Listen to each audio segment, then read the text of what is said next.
की दो तीन आयतें पढ़ी वक्त और ज़माना और इसमें लोगों का रवैया। अल्लाह के नबी सरकार दो आलम सल्लल्लाहु अलैहि वसल्लम की एक हदीस है। नबी पाक सल्लल्लाहु अलैहि वसल्लम फरमाते हैं अपने सहाबियों से कि लोग अल्लाह को गाली देते हैं, भगवान को गाली देते हैं, ईश्वर को बुरा भला कहते हैं। इस वक्त का दौर नहीं था क्योंकि वो दौर बड़ा पाक दौर था और जिनके सामने ये जुमले कहे जा रहे हैं और जिनके सामने ये बातें की जा रही है वो हस्ती बड़ी पाक हस्ती थी। वो लोग जब इस बात को सुने कि अल्लाह को लोग गाली देंगे, भगवान को लोग बुरा भला कहेंगे, ईश्वर को लोग बुरे अल्फाज के साथ याद करेंगे, तो पाक हस्तियां चौंक गए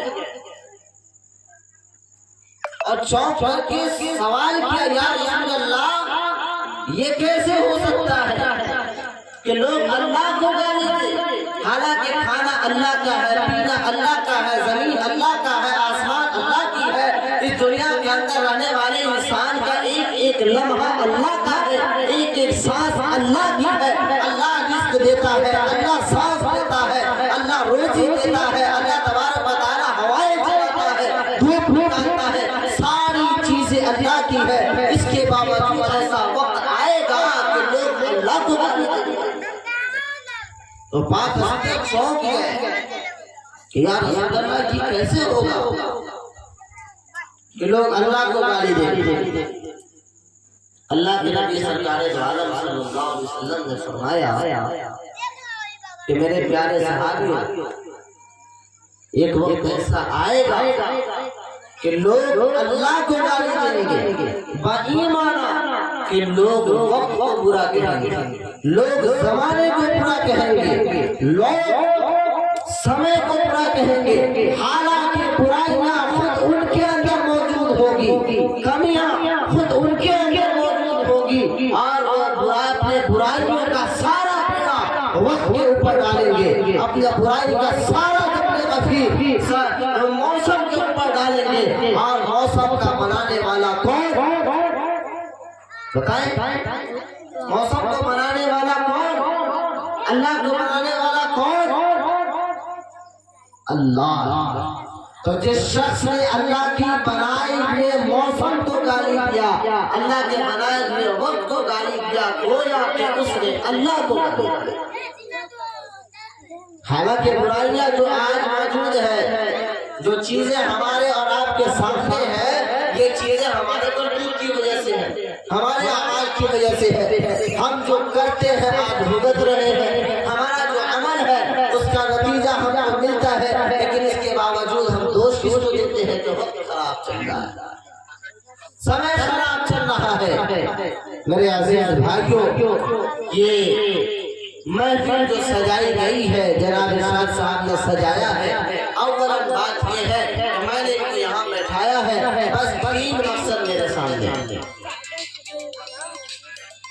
तीन मकसद। सबसे पहली बात यह है कि शादी से पहले,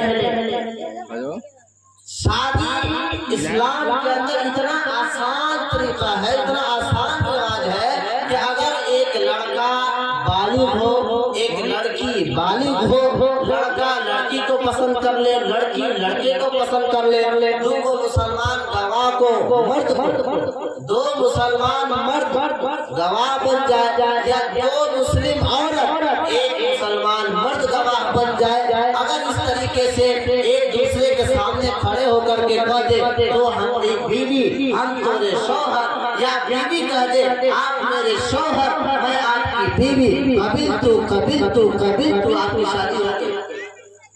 इससे ज्यादा शादी कुछ है नहीं, बस इतना ही है। लेकिन इस शादी की आड़ में और इस सुन्नत की अदायगी के आड़ में एक भोजपुरी कहावत है कि फर्ज का पते नहीं और सुन्नत को मारा मारा, वो हाल हमारा है। ये सुन्नत को हम अदा करते हैं, शादी सुन्नत भी है, फर्ज भी है, वाजिब भी है, सुन ले, और हराम भी है। बहुत कांटे की बात मैं बता रहा हूँ।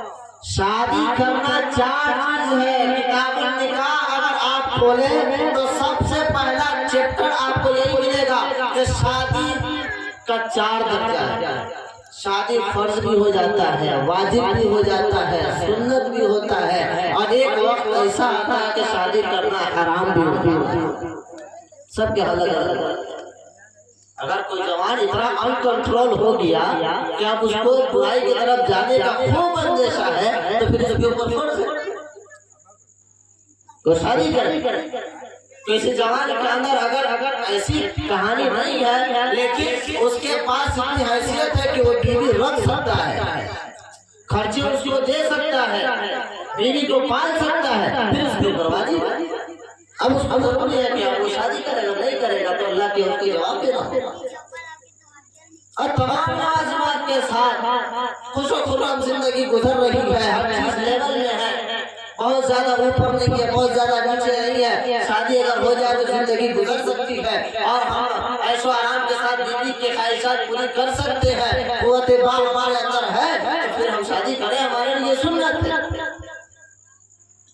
और अगर कोनो पैसा हासिल करने के लिए करे कि ससुर का 4 कट्ठा 4 बीघा जमीन है, 2 बीघा हथिया ले, 4 गो मकान है, 2 गो लिखवा लेंगे, और उसके बाद में 4 गो गाड़ी ले लेंगे, फला फला जो बहुत बकिया नियत होते हैं। या इसी तरीके से एक नियत ये भी है कि हम अगर शादी कर रहे हैं तो किसी के हस्न जमाल की वजह से कर रहे हैं, या किसी से दुश्मनी निभाने के लिए कर रहे हैं कि उसके बेटी से शादी करेंगे, खूब लिया के कूटे।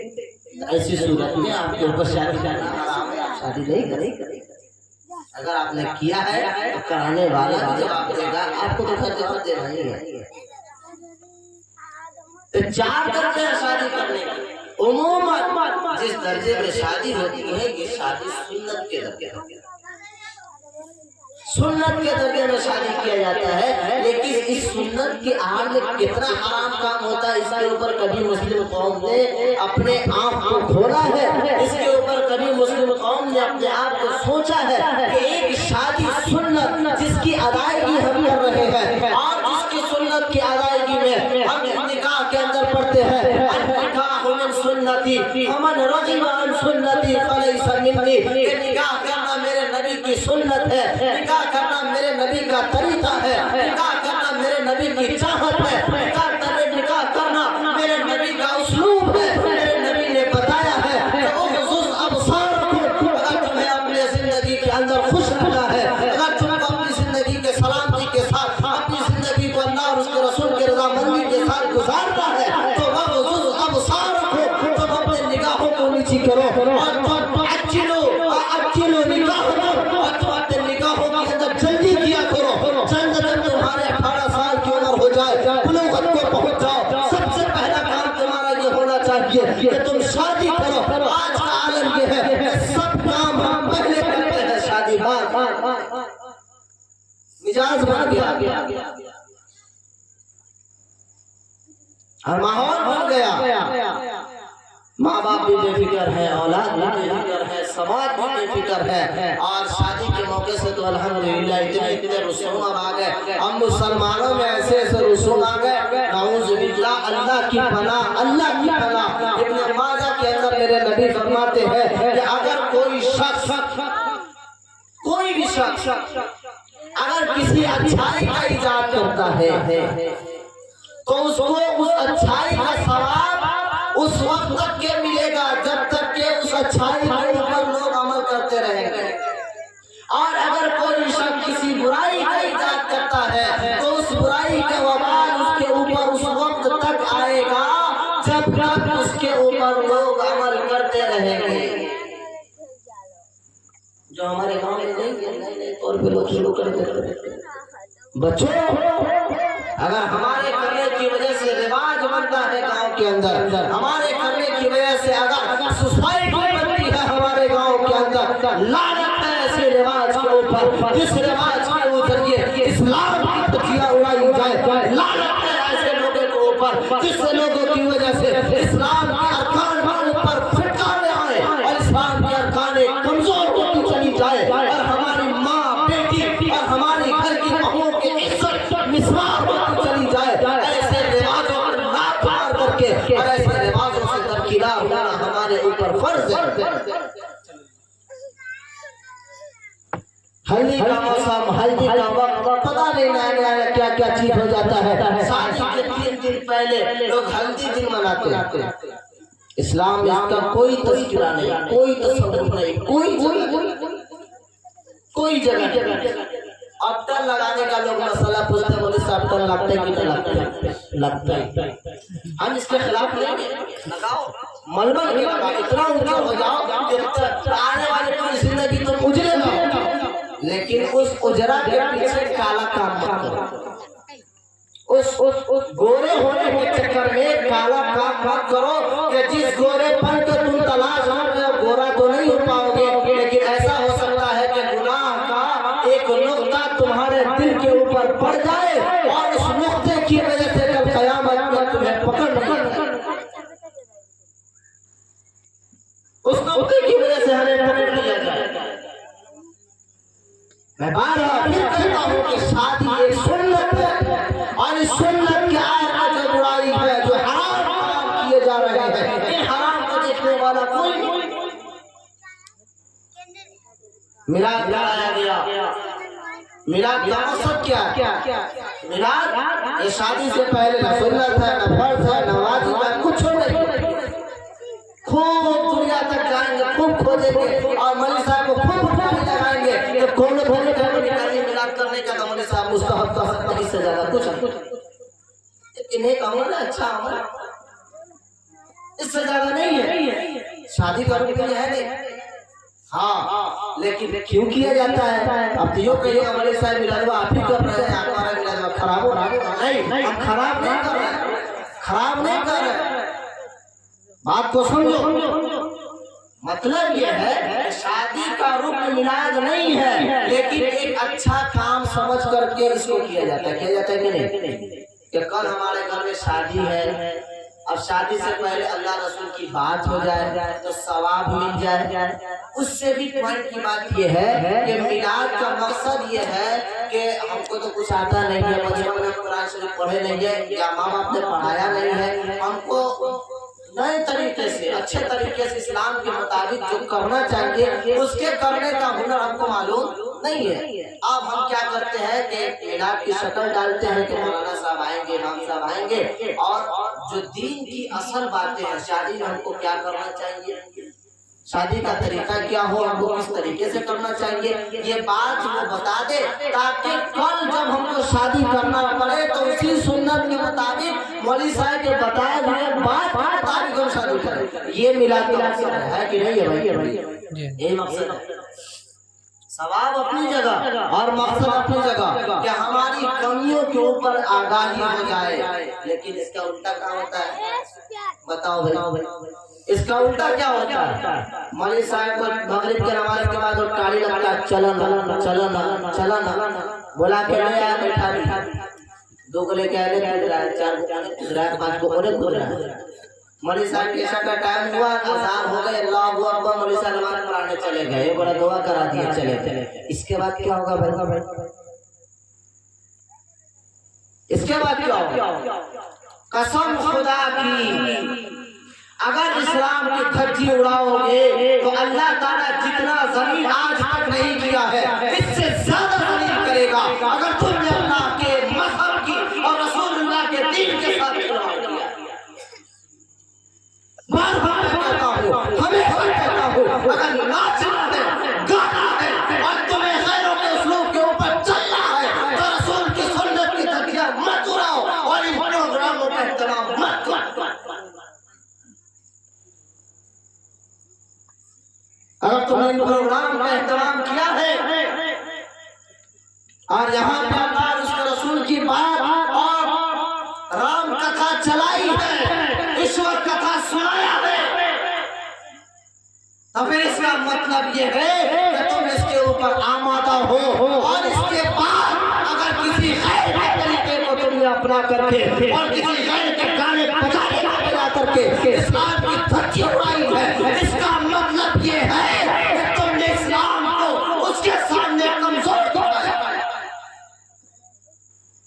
और अगर हमने इस्लाम को कमजोर दिखाया, दुनिया के अंदर कोई ताकतवर हो सकता है, उस शहंशाह के सामने किसी की ताकत नहीं चलती।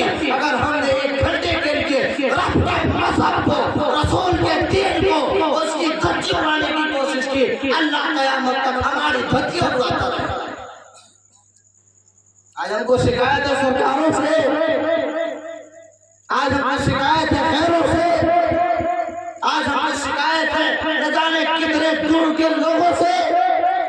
नहीं, हमने अपनी शराब खुद मिटाई है। तुम्हारे यहाँ कभी डांस का, तुम्हारे यहाँ कभी गाने का तस्वुर नहीं था। ये तस्वुर, ये कल्चर, ये मजहब, ये दीन, ये समाज, ये तरीका हमने गैर कर दिया है। और हमारा जो तरीका था और हमारा जो उस्लूब था, उस उस्लूब और तरीके को छोड़ करके हमने गैर के तरीके को अपनाना शुरू किया, और उनके रिवाज के ऊपर हमने अपने बेटियों को शादी के मौके से न जलीदार कपड़े पहना करके, मारना, न जाने कपड़े पहना करके, और जाने वाले कपड़े पहना करके, और न जाने किन किन रसूम के नाम पर और किन किन रिवाज के नाम पर, कभी हल्दी के नाम पर, कभी किसी पुजारी और रस्म के नाम पर अपनी बेटियों को साथ जाने की इजाजत दे दी। इसकी इजाजत इस्लाम कतई नहीं दे सकता। और बताओ, मैं गलत बातें कर रहा हूँ, है कि नहीं ये चीजें? एक बाप जिसने बचपन से 55 की उम्र गुजार दी, एक माँ जिसने आज से 50 साल पहले ब्याही आई थी, जिन्होंने अपने सर के ऊपर से कभी दुपट्टे नहीं उतारे थे, वो माँ जिसने अपने सर के ऊपर से आंचल नहीं उतारे थे, अपने भसुर के सामने, अपने ससुर के सामने, गांव के प्रधान के सामने आज उसकी बेटियां नाइट वाले कपड़े में, जाली वाले कपड़े में खैर के सामने नंगी नजर। ये हमारी खैरत है, ये हमारा मसहब और ये हमारा कल्चर है? नहीं। आओ सईदा फातिमा की जिंदगी की तरफ आओ, देखो तुम्हारा रहबर, तुम्हारा कारमा और तुम्हें हिदायत करने वाला और तेरे प्यारे नबी की चहेती बेटी वो अपने शौहर से इंतजार करती है, और मेरे काबिल दे जाओ, और मेरे प्यारे शौहर, अगर मेरा इंतकाल हो जाए, मेरा इंतकाल हो जाए, तो मेरी जनाजा को, मेरी जनाजा को रात के अंधेरे में कब्रिस्तान में डाल दो। तो सब्र तो करो। मेरी माँ और बहनें जो मेरी बातें सुन रही है, सुनो। अगर तुम्हारे दिमाग के अंदर ये खलासत है और तुम्हारे जहन के अंदर ये गंदगी है कि पर्दा से इस्लाम औरतों को बांधना, इस खलासत को निकालो। अगर इस्लाम पर्दे में रख करके मुस्लिम औरतों को पाबंद करती है, तो हम तस्लीम कर लेनी चाहिए। जिस आजादी के लिए हमें अपनी इज्जत, इस्मत से खेला नहीं चाहिए ऐसी आजादी। आजादी का मतलब क्या है? इंडिविजुअल का मतलब क्या है? स्वतंत्रता का मतलब क्या है?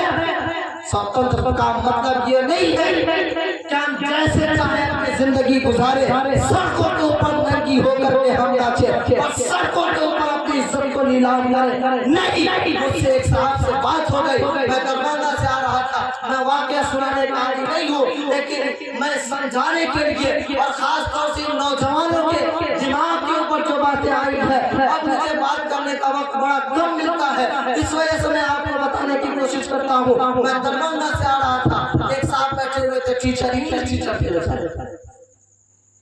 सीबीएसई का वो कॉपी चेक करने जाया कर रहे थे हमेशा, तो बैठे हुए थे।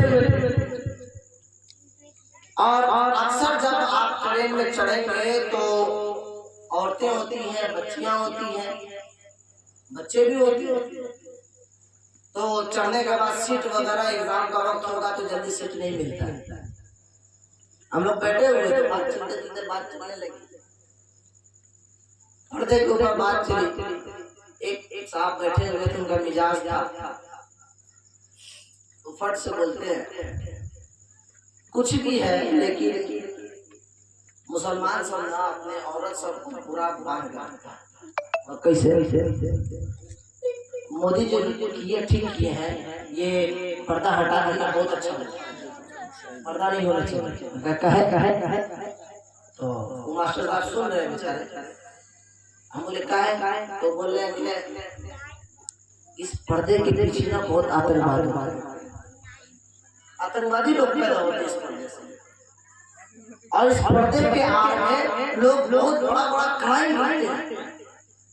सुन लिया हमका, अच्छा ठीक है, ये बताइए वो क्राइम करने वाले होते कौन?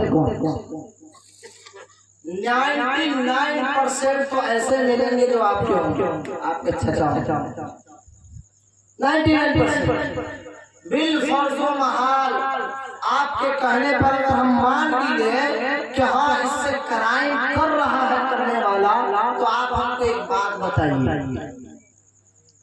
शायद आप लोगों को ये बात अभी समझ में ना आए, तो जिनके बाद समझ में आए, लेकिन समझ में आएगा जरूर। इत्तेफाक से मेरे हाथ में बोतल था, पानी पिए हुए थे और मेरे हाथ में बोतल था, वो बहुत मुसीर हो गया। बहुत दूसरे तरीके से हमने समझाने की कोशिश किया। मास्टर साहब भी बोले, वहाँ पे 2-4 लड़की भी थी, तो हम जरा सा टर्चर करके और खोल करके बोलने लगे कि देखिए पर्दा खोलने का मतलब ये कि दिख रहा है, वो दिख रहा है, वो दिख रहा है, यहाँ दिख रहा है, कमर दिख रहा है, पीठ दिख रहा है, जो बात है जरा सा मध्यम हुआ, लेकिन इस बात से वो नहीं मुकरा कि पर्दा हटा है तो गलत हुआ। बोले ठीक है, आपका कहना ये है कि पर्दा हट गया तो गलत है, तो पर्दा हट गया वो सही है, हम कहते हैं गलत है। आप हमको एक बात बताइए, मेरे हाथ में क्या है? बोतल, आगे से क्या रखा था? पानी रखाता है इसमें, कहाँ रखाता है? अगर बिहार में दारू बंद है, शराब बंद है, कहाँ बंद है? कभी तो जुर्म हुआ। अब बताइए इस बोतल के अंदर कोई आदमी शराब लेकर पकड़ा जाए, कीजिएगा क्या कीजिएगा? अगर पकड़ेंगे उसको, पकड़ेगा कीजिएगा, जो उसका जुर्माना होगा, उसको सजा होगा। हम कहेंगे नहीं, गलत। अगर इस बोतल में शराब पकड़ा जाता है तो आपको ये बोतल बंद करना पड़ेगा, उस आदमी को नहीं पकड़ना होगा। समझ रहे? मेरा लॉजिक समझ में आया? या बोतल बंद करें ना, अब आदमी क्यों पकड़ेंगे? कहीं कैसे हो सकता है? भाई बोतल पानी के लिए बना है, उसको मिस यूज कर रहा है, तो मिस यूज करने वाले को सजा होगा ना, बोतलें बंद करा देंगे। हम पे सेम प्रोसेस इस्लाम में जो हिजाब आया है, वो हिजाब इसलिए नहीं आया कि हिजाब पहन करके कोई कमीना किसी के घर के ऊपर दासा डाले। हिजाब इसलिए नहीं आया कि कोई कमीना पहन करके पार्टी पे किसी के साथ मारे करे। हिजाब इसलिए आया है, और मज़हब इस्लाम ने हिजाब जो डाला है, इस हिजाब का जो असल मैसेज है और इस हिजाब का जो असल पैगाम है, वो ये है कि हमारी घर की औरतें, हमारी घर की बच्चियां सब अपने कदम अपने घर से बाहर, अपने बाप के साथ, अपनी माँ के साथ, अपने चचा के साथ, अपने भाई के साथ, अपने अड़ोस पड़ोस के साथ, अपने मैडम के साथ, अपने घर के बाहर जब किसी जरूरत से कदम निकाले, जब किसी जरूरत से कदम बढ़ाए, तो वो पर्दे में हो जाए, पर्दा डाले। और इस पर्दे का फायदा ये होगा कि किसी कमीने की निगाह अगर किसी के ऊपर पड़ने वाली होगी, तो उसके ऊपर देखने से पहले 1000 बार सोचे कि ये वही है या कोई और। समझे मेरा लोग? पर्दे का मैसेज ये है। तो अगर आतंकवादी पकड़ाता है तो आपके पास दम है, तो आतंकवाद को रोकिए। पर्दा पर्दे को रोकने का कोई हल नहीं। इसलिए कि पर्दा आतंकवादी के लिए नहीं बना। पर्दा अगर बना है तो हम अपने महफूज और हम अपने बाइज्जत और हम अपने बाबा हम अपने इज्जत औरतें और अपनी माँ बहनों के लिए इसकी तजवीज़ किया है। हमारी माँ बहनें पहले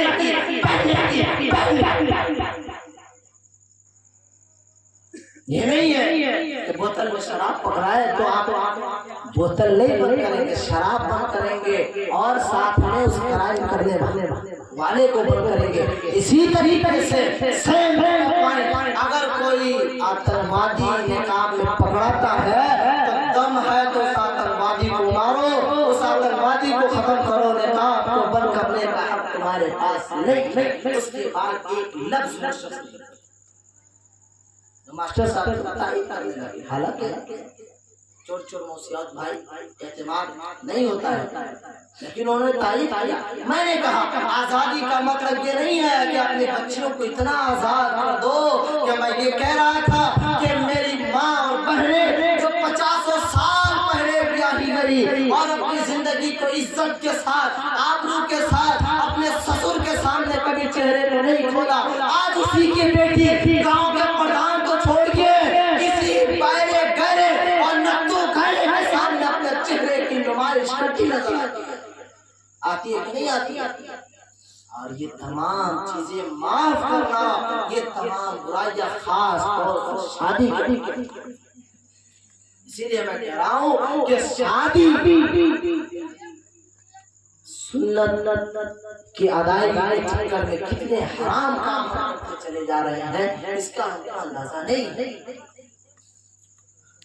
इसलिए जो भी तरीके काम हो, हजरत इब्राहिम बिन अदहम रहमतुल्लाह अलैह के पास एक शख्स आया, कहने लगा हुजूर वाला मैं चाहता हूँ, मेरी मर्जी है, मेरी ख्वाहिश है कि मैं इस धरती के ऊपर, मैं इस जमीन के ऊपर गुनाह भी करूं और अल्लाह के अज़ाब से भी बच जाऊं। मैं चाहता हूं कि अपनी जिंदगी को ऐशो के साथ गुजार लूं। मैं चाहता हूं कि मैं गुनाह भी करूं और अल्लाह के अज़ाब से भी बच जाऊं। हज़रत इब्राहिम बिन अदहम रहमतुल्लाह अलैह फरमाने लगे, अगर तुम्हारी ऐसी ख्वाहिश है तो आओ, मैं तुम्हें 6 ऑप्शन देता हूँ, 6 बातें बताता हूँ, उन 6 कामों में से एक काम कर लेना। अगर वो काम तुमसे हो जाता है, अगर उस काम करने में तुम सक्षम हो, अगर तुम उसके करने पर तुम आमादा हो जाते हो तो समझो कि तुमने गुनाह भी कर लिया और अल्लाह के अज़ाब से भी छुटकारा पा लिया। वो शख्स बड़ा खुश हुआ, इब्राहिम बिन अदहम आज मुझे ऐसा नुस्खा बताने वाले हैं,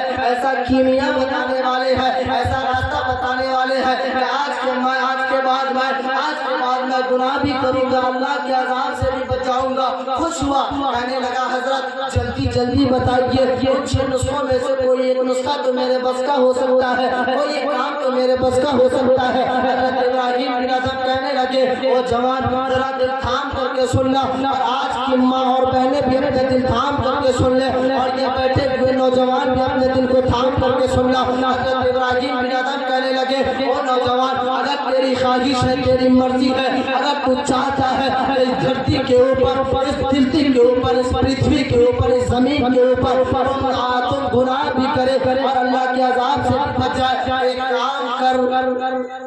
क्या करना होगा? इब्राहिम बिन अदहम फरमाने लगे कि जब भी कोई इंसान कोई गुनाह करता है, कोई पाप करता है, कोई दुष्टि करता है, तो वो क्या करता है? बच्चों से बचाकर करता है, जवानों से बचाकर करता है, एक दूसरे से बचा करके करता है कि हम जो गुनाह कर रहे हैं उस गुनाह को देखने वाला कोई न हो। अगर हम चोरी कर रहे हैं तो हमें देखकर हमारी चोरी न पकड़ी जाए, अगर हम ज़िना कर रहे हैं तो हमारी ज़िना को देखकर हमारे ऊपर रज्म तारीना हो जाए। दुनिया की कोई भी बुराई तुम करते हो तो ये चाहते हो कि हमें कोई न देखे। कहा अफसोस, मैं यही चाहता हूँ कि मुझे मेरी गुनाह को कोई न देखे।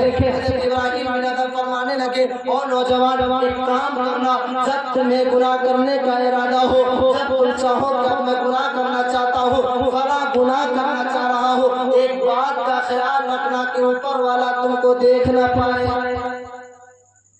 अल्लाह की निगाह से बचकर जितना हो सके गुनाह करना, समझे? अल्लाह की निगाह से, इंसान की निगाह से नहीं, अल्लाह की निगाह से मेरी माँ और मैंने खास तौर से मेरी बातों को सुनना। मेरी तकरीर खास तौर से औरतों के लिए ही होगी। हज़रत इब्राहिम बिन अदहम फरमाने लगे कि जब तुम गुनाह की नियत करो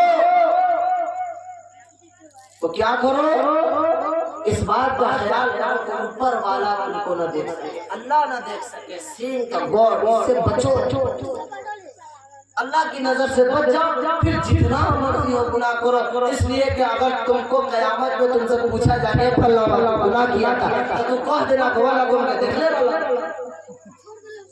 तो अल्लाह ने देखा ही नहीं तो गिनाह कौन बात का और सजा कौन बात की। आप हमको देखिएगा चोरी करके तब हमको चोरी में मरिएगा। तो अल्लाह के सामने अल्लाह पूछेंगे कि गुनाह किया था अल्लाह आप देखे थे, कह देगा नहीं देखे थे, हो जाए। तो शख्स कहने लगा कि बताइए ऐसा तो कोई जगह है नहीं कि जहाँ अल्लाह की निगाह नहीं, ऐसी जगह कोई नहीं है हज़रत, ये मुझसे नहीं होगा। वो तो देख ही लेगा, दूसरी कोई सूरत हज़रत इब्राहिम बिन अदहम कहने लगे एक काम करो, ये तो बात सही है कि अल्लाह ताला देख लेगा, कोई जगह से एक काम करना, जब तुमको गुनाह करना हो ना तो तुम गुनाह जब करना चाह ही रहे हो, एक काम करो अल्लाह का रिस्क खाना छोड़ दो, सब कुछ करो, अल्लाह का रिस्क छोड़ दो। अल्लाह का रिस्क छोड़ दे का मतलब ही है कि तुम अल्लाह का रिस्क नहीं खाओगे।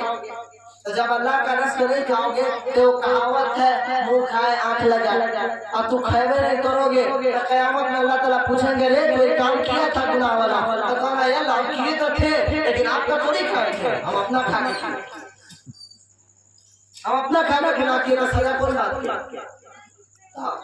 शख्स कहने लगा ये भी कैसे हो सकता है, आसमान से लेकर जमीन तक जितने भी रिस्क है उन सबको तो पैदा करने वाला अल्लाह ही है ना। भाई फल से लेकर फल, दरिया से लेकर के पहाड़, दरख्त, शजर, हजर, दुनिया की जितनी भी कुदरती चीजें और जितनी भी खाने की चीजें हैं, जितनी भी चशियां हैं, सब किसके हैं, सबको पैदा करने वाला तो अल्लाह ही है ना। ये कैसे हो सकता है हजरत, यो ना पढ़ना। दूसरा बताओ, लोगों फिर एक काम करो, अगर ये भी पार नहीं लगता है, एक काम करो सबसे आसान, क्या जल्दी बताइए। एक काम करो, जब तुम गुनाह करना चाहो ना तो अल्लाह के आसमान और जमीन से निकल ना, उसके आसमान और जमीन के बीच में रहोगे ना तुमको पकड़। क्या मतलब है कि अगर तुम अल्लाह की जमीन पर आकर के गुनाह करो तो तब ना गुनाह होगा। भाई किसी के घर में चोरी करेंगे तब ना घर वाला हमको पकड़ेगा, अल्लाह की जमीन पे हम करबे नहीं करेंगे, अल्लाह के आसमान के नीचे करबे नहीं करेंगे तो अल्लाह को कैसे पकड़े। कहने लगा हजरत अब अल्लाह के आसमान और जमीन को छोड़कर फिर जाए कहाँ, अल्लाह के आसमान और जमीन को छोड़कर फिर जाए कहाँ। इब्राहिम कहने लगे जाए कहाँ, तो सोच काम कीजिए, चौथा बताइए कहीं पार लग जाए, इनको तो फेल हो गया ना, चौथा बताइए हो सकता है पार लग जाए। चौथा बता दिया, पहला भी नहीं, दूसरा भी नहीं, तीसरा भी नहीं, चौथा के बारे में एक काम करो, चलो जिंदगी गुजारो, गुनाह कर लेना, जो मन करे वो करना।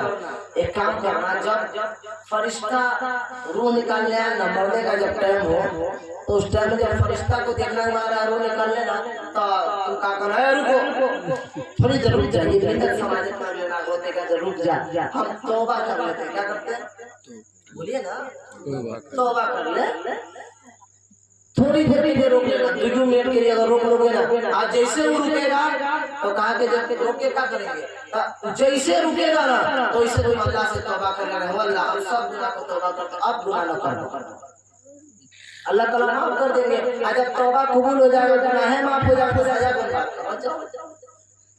तो कह रहा है एक बात बताइए, कुरान करीम में तो है कि इज़ा जा अजलुहुम फला यस्तखिरुन वला यस्तक़दिमून, तो जब मौत का वक्त आएगा तो मौत का फरिश्ता न 1 सेकंड आगे न 1 सेकंड पीछे, रुकेगा कहाँ से, रुकेगा मौत का फरिश्ता। जब मौत का फरिश्ता रुकेगा नहीं, हम तौबा नहीं करेंगे, तौबा नहीं करेंगे तो उठेगा। तब इब्राहिम कहने लगे तो सोचो क्या करना है। चार को तो फिर लगे पांचवा बता हो सकता है कि पांचवा पार कहने लगे कि पांचवा तरीका ये है कि जब गुनाह कर लो, दुनिया में गुनाह कर लो, खूब मस्ती कर लो, खूब ऐश कर लो, जितना मन हो नाच लो, जितना मन हो एक दूसरे को लाइन लाइन, जितना मन हो एक दूसरे के साथ बुराई लो, लेकिन जब तुमके मरने के बाद लोग तुमको नहला धुला करके कफन पहना कब्र में डाल, अब कब्र में जब मुनकिर नकीर आवे तुमसे सवाल पूछने, क्या सवाल होगा? मन रब्बुका मा दीनुका मा कुंता तक़ूलु फी हाज़िल रजल, ये तीनों ना सवाल होगा भाई कब्र में। जब इस सवाल पूछे आना तो फरिश्ता को गई से लोग देना कहना कि भैया अभी मेरे पास टाइम नहीं है, जब मेरा टाइम हो जाएगा तब आप आइएगा, मैं आपको आपके सवाल के जवाब दूंगा। जब तक हमारा अल्लाह से शरीक करेगा कहने लगा ये कैसे हो सकता है? मरने के बाद क्या कब्र के फरिश्ते के ऊपर मेरा बेटा के ऊपर तो हुक्म नहीं चल रहा है, बेटी के ऊपर हुक्म नहीं चल रहा है, तो फरिश्ते के ऊपर हुक्म चलने वाला है, नहीं हो सकता है। तो कहा कि नहीं हो सकता है, छठी और लास्ट चीज में आपका क्या बताइए, कहीं पाप तो ना होगी, अरे कहीं पाप लग गया बता दीजिए। कहने लगे इब्राहिम बिन अदहम एक काम करो, खूब गुनाह करो, मर जाओ, सवाल का जवाब दे दो, तुम्हें अटक जाओ, लेकिन जब कयामत में महशर के दिन अल्लाह ताला के जब इम्तिहान में फेल हो जाओगे और जब तुम्हारे गुनाह के ऊपर पकड़ हो जाएगा और अल्लाह ताला कहेंगे कि इसके चोटी के बाल को पकड़ो और घसीटते हुए जहन्नम की तरफ लेकर के चले जाओ, तो उस वक्त तुम क्या करना? फरिश्ता को रोक देना, तो फरिश्ता रुको, हम अल्लाह ताला से सेटिंग कर ले रहे हैं, हमारा सेटलमेंट हो जाएगा, फिर उसके बाद चला कहने लगा कि हुजूर छह चीजों में से कुछ भी नहीं हो सकता। तो हज़रत इब्राहीम फरमाने लगे, ओ अल्लाह के बंदे, नापाक नुतफे से बने हुए हो, इस जमीन के ऊपर रहते हो, जिस जमीन के ऊपर रहते हो, जिसका रिज़्क़ खाते हो, जिसकी सांसें चल रही है और जिसके ऊपर तुम्हारी जिंदगी है, जिसके एहसानात तुम्हारे ऊपर है, उसकी नाफरमानी करने की कोशिश कर रहे हो और उसी के अज़ाब से बचने की बात करते हो, ऐसा नहीं हो सकता। हज़रत इब्राहीम फरमाने लगे कि हर अपने गुनाह के ऊपर तौबा व इस्तिग़फ़ार किया करो। हमारा क्या हम भी तो गुनाह करते हैं, इन 6 बातों में से बता दे, हम में से किसी के पास ये हिम्मत और जुर्रत है कि इन 6 बातों में से किसी एक बात के ऊपर अमल कर सके? है किसी के पास हिम्मत? अरे अल्लाह ने जमीन से निकलकर, अल्लाह के आसमान से निकलकर हम कहाँ जाएं? अल्लाह का रिज़्क़ छोड़ेंगे, किसकी लिए खाएंगे? और अल्लाह की नजर से बचना तो खैर तसव्वुर ही नहीं कर सकते, नहीं कर सकते। इसलिए मेरे अजीज भाइयों, हमें अपनी बुराइयों के ऊपर, अपनी कारकर्दगी के ऊपर, अपने अमाल के ऊपर मुहासबा करना है। टू द पॉइंट की बात मैं बताता हूँ। मैंने आयत पढ़ा, या अय्युहल्लज़ीना आमनू क़ू अनफुसकुम व अहलीकुम नारा वक़ूदुहा अन्नास वल हिजारा, कि ऐ ईमान वालो, तुम अपने आप को एक बात पॉइंट ये भी है कि कुरान कभी भी अल्लाह ताला हमको फरमाते किसी भी हुक्म करना तो पहले पढ़ देते तू कर। हमारा मिजाज क्या है, हम थोड़े से करवा देंगे, हम नहीं करेंगे, ये मिजाज कुरान का नहीं है, अल्लाह का ये मिजाज नहीं है। अल्लाह कहते हैं पहले तू कर,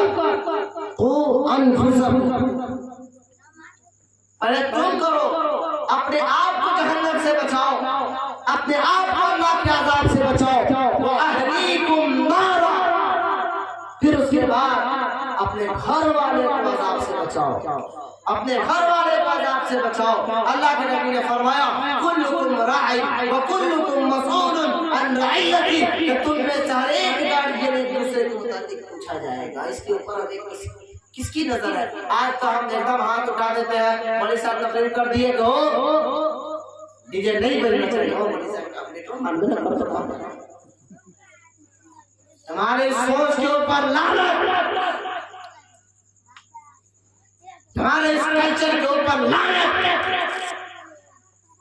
बेटा खाने में तुम्हारी बेटा पीने में तुम्हारी इताअत करे, बेटा चलने में तुम्हारी इताअत करे, बेटे को पैसे की जरूरत हो तुम दो, इत्तिबाए रसूल की जरूरत पड़े बेटा आजाद हर किस नहीं। ये तरबियत का तरीका, ये तरबियत का उसलूब नहीं।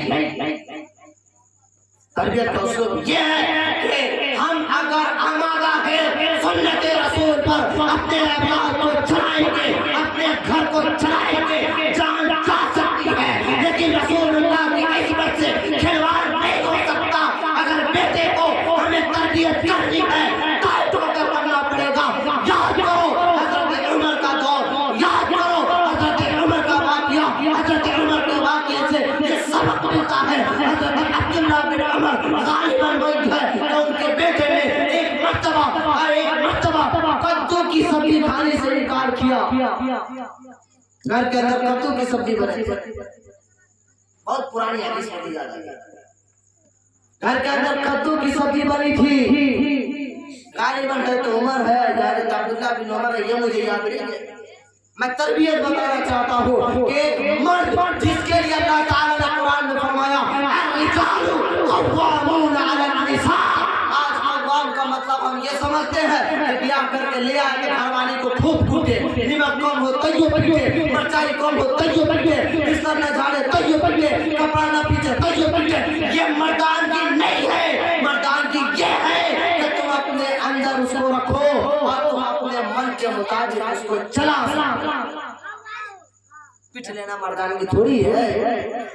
इस पिटा पिटी की वजह से कितने घर तबाह, कितने घरों के अंदर तलाक की नौबतें हैं। भाइयों ये बातें करनी हो सकती है लेकिन अपनी जगह पे बिल्कुल हक है। तरबियत हमारी कैसी हो? कद्दू की सब्जी बनी है, बेटा आया अब नहीं खाएंगे, नखरा करने लगा, ना कद्दू का सब्जी नहीं चलेगा। एक मरतबा कहा साहबी रसूल ने खाता है कि नहीं खाता? नहीं खाता। मेरे नबी की सुन्नत है, खाता है कि नहीं खाता? नहीं खाता। तीसरे मरतबा निकाली तलवार, वो जब खाता है कि नहीं खाते तो मेरे नबी की सुन्नत है कद्दू की सब्जी खाना। आपका हुजूर खा फरमाने लगे कसम खुदा की अगर तीसरी मर्तबा तू कहता कि नहीं खाता तो ये गर्दन तो तेरा गर्दन और मेरा तलवार। ये तरबियत है। यहाँ तो बात दूसरी है ना, यहाँ तो बात दूसरी है। वो कहावत है भोजपुरी वाली लड़का महाने वही फिट वही साबित होता है। तो गार्जियन को खुद मन रहता है तो क्या बच जाता, हुआ हो जाता तो क्या जो बच जाता तो क्या बुझाता कि बिया नहीं होता है। अक्सर मोमेंट है, इससे हम इनकार नहीं, हम भी इसी समाज के अंदर हम ही आपके पीछे रहते हैं ना, इससे इनकार नहीं हो सकता। गार्जियनवा का तो खुद मन रहता तो क्या हल्ला हो जाता तो क्या बात जाता। अब घरों बजा कैसा कैसा गायकी गाना सब बजता है क्या जैसा पानी का गिर जाना फिर जाता है। तौबा करो भाइयों, ये इस्लाम का मजाक है। अपने कल्चर को अगर हम खुद नहीं संभाल सकते हैं कौन संभालेगा? अल्लाह ताला खुद फरमाते हैं कि इन्नल्लाह ला युगय्यिरु मा बिक़ौमिन हत्ता युगय्यिरु मा बिअनफुसिहिम। कि जो शख्स जो कौम अपनी हालत बदलने की खुद फिक्र न करे उस कौम की हालत अल्लाह ताला भी नहीं बदलता। क्या मतलब? अगर हम खुद नचनिया बनेंगे तो अल्लाह कहेंगे नीमन से बन ताकि लोग तुमको नाचता हुआ देखें। अगर हमारे अमल गैरों के तरीके के मुताबिक होगा, किसी मुजरा वाली के तरीके के मुताबिक होगा, अल्लाह ताला मुसीबत डाल देंगे कि तुम इतने अच्छे से नाचो कि दुनिया के अंदर तुम्हें बेहतरीन और दुनिया के अंदर तुम्हें अच्छे नाचने वाले के नाम से जाना जाए। हीरो को लोग भूल गया, सोसाइटी के लोगों को लोग भूल गया। अब तो दुनिया में जो चल रहा है खाना सबसे बेहतरीन, सबसे ज्यादा फॉलोवर मिल रहा है, सबसे ज्यादा ये मिल रहा है वो मिल रहा है, इतना अच्छा डांस चल रहा है। अपने इज्जत के साथ साथ कम से कम इस्लाम की तो लाज रख लिया करते। आज हम जो अपने मेरा कहने का मतलब ये है कि ये गार्जियन, ये पेरेंट्स, ये वालिदैन जो अपने हाथ को उठाकर करके और ये समझते हैं कि हम कल क़यामत में अल्लाह रोका देखो हमरा अल्लाह ताला इधर हमरा बतने ना मान लो अल्लाह ताला कहेगा तुम मनवाया कब है कि तुम्हारा बात मानेगा। तो भीतर से थोड़ा सा लड्डू मुझे फूटता था कहते क्या बच जाए तब तू फूटो यहाँ पे साथे साथे। इसलिए गार्जियन को चाहिए कि कोई भी काम हो और शादी ब्याह के जितने भी रसूम हैं 3 रसूम ऐसे हैं जो बिल्कुल फहश और ये गैरों से है बिल्कुल फहश। सबसे पहला रस्म जो हमारे अंदर आ रहा है हल्दी का रस्म है बिल्कुल गलत, इसका कोई तसव्वुर ही नहीं है। और इस हल्दी के रस्म में वो चीज और इंक्लूड हो गया हुआ पियर का कपड़ा, इसका तो एकदम ऐसा इंक्लूड किया है इसको लोगों ने ऐसा इंक्लूड किया है अब तो पता ही नहीं चलता कि मुसलमान में से कि हिंदू में से नहीं पता चलता। पियर कपड़ा पहन लो सब बोले मड़वा पर बैठ जा या शुरू नहीं है ये तरीका बिल्कुल गलत है। अल्लाह के नबी ने साफ फरमाया मन तशब ये पैंट शर्ट का पहनना आप लोगों ने कभी सुना होगा कि पैंट शर्ट नहीं पहनना चाहिए, सुने कभी नहीं सुने तब सुना देते। पैंट शर्ट के बारे में है कि हमेशा इसको नहीं या नमाज पढ़ने जाना तो कम से कम कुर्ता पजामा पहन लिए। इसी तरीके से बहुत सारी चीजें ऐसी हैं जिसके मुतालिक मेरे नबी ने फरमाया मन तशब्बह बिकौमिन फहुव मिनहुम, क्या किसी गैर की मुशाबहत को इख्तियार मत करो ताकि उनमें से शुमार मत करो। या तो पूरा सिस्टम उठा के चल देते हैं कोई जेल खा लिया कोई लेकर करेंगे उस दिन में ऐसा ना होगा कहने लगे को कहे बड़ा बड़ा बढ़िया बनता है वो बना लेते हैं क्या होगा नहीं होगा ये भी हो सकता है ना भाई उनके यहाँ मड़वा बनता है तुम भी बना लो क्या हो जाएगा लकड़िए का ना बनता है। ये हमारे कल्चर से अलग है, मैं खुलेआम साफ बात कर रहा हूँ एकदम सही बता। इस कल्चर को कौन मिटाएगा, हमको मिटाना पड़ेगा ना। हम हाथ उठा देंगे बाबा साहब के लगा ये न मिटने वाला है, सर चढ़ कर बोलेगी ये बुराई हमारे सर की। और हमारे घर की खातून जो आज भी पर्दा हो रही और उसको हम छूट देते हैं तब तो जाती है भाई। अब टाइट कर देता है नहीं जाना है हल्दी का रस्म हो कुछ शादी हो जाए वहां जा केकरा मजाल है वो चला जाए नहीं जा सकता लेकिन हमको मन है चले जाते हैं घूम के चले जाओ ना हो जाए नहीं। दूसरी चीज ये है कि हमारे यहाँ ये क्या बोलते हैं मेहंदी जो लोढ़ा जाता है, शायद आपके यहाँ लोढ़ा जाता है या न लोढ़ा जाता है यहाँ मैंने देखा नहीं है लेकिन होता तो है यहाँ लगभग होता है। ये मेहंदी का लोढ़ाई लोग कह देते का हो जाते इतना खतरनाक लफ्ज है ना कि इस का हो जाते की वजह से लोग कुछ दिन हो गए काहिल हो गए लागर हो गए लाचार हो गए। इस का हो जाते कि लफ्ज बोल करके एकदम मुंह चुप कुछ आप नहीं बोल सकते ना का हो जाते बोल दिए अब क्या बोलिएगा उसको भाई। वो लाठी लेकर तैयार होता है देखा कौन रोकेगा तब ना आदमी लाठी लेकर तैयार हो गए लेकिन अगर क्या हो जाता तो सुबह हाँ का हो जाती जा आवती का बंदा नहीं इसका तस्वीर नहीं है वो क्या है वो चीज। अपटन की बात है 3 दिन पहले हो या 7 दिन पहले हो वो भी अपटन कैसे लगेगा मुहर्रम लगाएगी माँ लगाएगी फूफी लगाएगी बहन लगाएगी यहाँ पे सब साइड रहती खाली भुगे लगे होता है कि नहीं होता है ना। तो अब ये नहीं कह रहा हम किसी को हंस नहीं रहे लेकिन बात ये कि इसको कंट्रोल करना है और जब तक ये बात खोलकर कहीं नहीं जाएगी कौन खोजेगा इसको भाई। सब कोई ऐसी बातें नहीं बोल सकता नहीं बोलता है। आलिम भी इस वक्त बस यही है कि ये भी हो सकता है कि कभी मजा बहुत बोलना के बाद ना भूलेगी इस चक्कर में भी कितना लोग होते हैं कि ना नहीं बोलो लोग के मिजाज के मुताबिक बोलो कहते हैं कि मिलाद के बाद नाचो लेना तक का हो जाएगा नहीं ऐसा नहीं होना चाहिए। तीसरी चीज एक बहुत बुरी चीज है जिसको हम लोग अगर रोकना चाहें तो रोक सकते हैं लेकिन मसला है कि हम रोकना चाहते ही नहीं।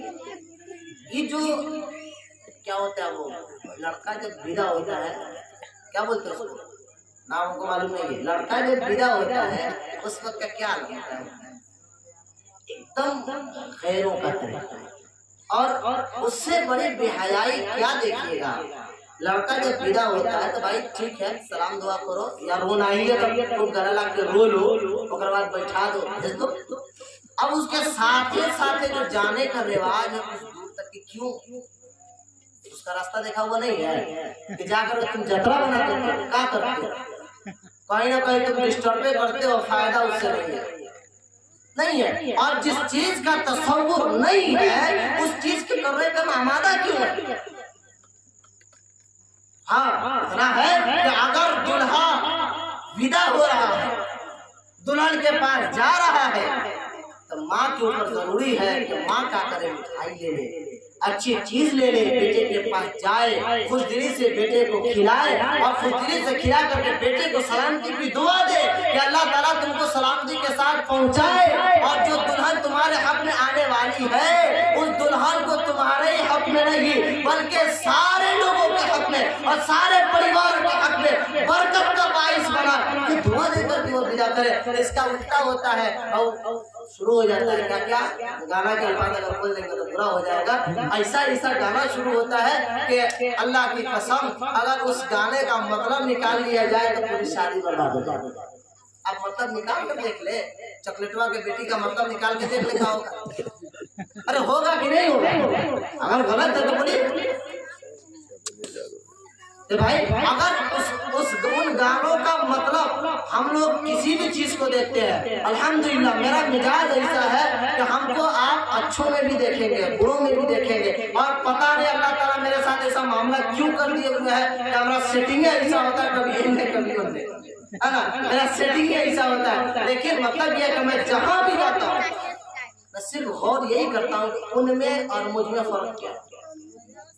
लगभग शादी में अब बहुत ज्यादा फर्क नहीं दिखाई देता, बहुत ज्यादा फर्क नहीं, बस फर्क में मेरे को यही चीज दिखाई देता है कि उनके पंडित जी हवन में पढ़ते हैं और हमारे मनीषा चौकी में पढ़ते, इतने फर्क है। इसके अलावा बाकी जितने भी रसूम है वो तमाम के तमाम रसूम लगभग मिल जाएंगे। फिर इससे क्या फायदा भाई? मेरे नबी ने तो फरमाया था कि अपने शादी को सही, अपने शादियों को बहुत आसान करो, कम खर्च में करो, जल्दी करो, अच्छे से करो, मेहमानों के साथ करो।